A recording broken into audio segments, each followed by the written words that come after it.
matapos po ang paghagupit ng Bagyong Lando sa iba't ibang bahagi ng Luzon, tinungo naman ng Kapuso Team ang lalawigan ng Aurora para alamin ang kanilang kalagayan at maghatid po ng tulong. Mataas na po ang sikat ng araw ng aming marating ang bayan ng Kasiguran, isang hudyat ng pagbangon at panibagong simula para sa ating mga kababayan doon. Tibay at lakas ng loob ang ipinamalas sa mga taga-Kasiguran, Aurora matapos ang paghagupit ng Bagyong Lando.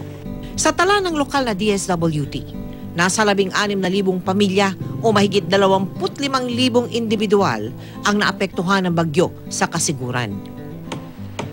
Sa aming paglilibot, nadatnan namin ang mga residenteng abala sa pagkukumpuni ng bahay nilang nasira. Baksak, nilipad. Back to zero. Dahil sa lakas ng hangin at ulan, nabuwal ang mga poste, puno at nawasak ang maraming bahay.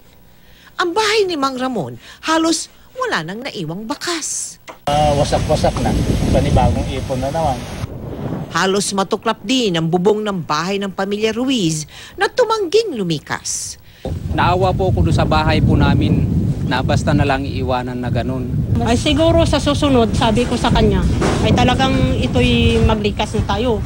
Ilan lamang sila sa mga residente ng 11 barangay sa Kasiguran na nahandugan ng tulong ng GMA Kapuso Foundation.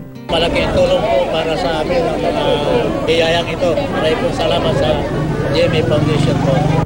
Patuloy pa rin po kaming tumatanggap at humihiling ng inyong tulong.